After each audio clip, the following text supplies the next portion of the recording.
முறைப்படி விசாரணையில ஒத்துழைப்பு கொடுத்து நாங்கள் எந்த தவறும் செய்ததில்லை என்று தெரிவித்தார். தமிழக அரசு வழக்கு பதிவு செய்யுமா?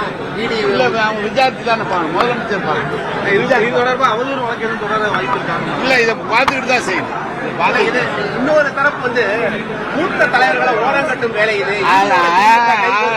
அதெல்லாம் ஒண்ணு தொடர்பு அரசியல் கட்சியினர் விமர்சனம் செய்யறவங்க என்ன சொல்றீங்க சார்? அவங்கவுங்க ஏதோ தேர்தல் நேரம் வந்துச்சு, அவங்கவுங்களுக்கு ஏதோ ஒரு வாய்ப்பு கிடைச்சிருக்கு, அவங்க சொல்றாங்க. நாங்க அதை தான் மீறி சொல்றேன்.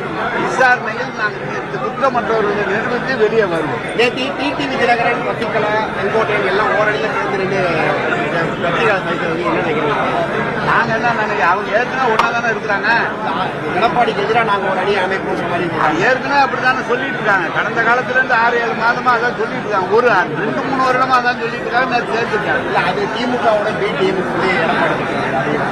அவருக்கு எதை எடுத்தாலும் திமுக பிடிஎம் பாரு, இல்லைன்னா திமுக கூட்டணியில இருந்து எங்கிட்ட வருவாரு. அவர்கிட்ட சொல்லி ஒவ்வொருத்தரும் அவங்க தான் வெளியே வந்துட்டு இருக்கிறாங்க. அவருக்கு வேலை என்ன? அவர் ஏதோ வாயில வந்து பேசிட்டு இருக்கிறாரு, அவ்வளவுதான்.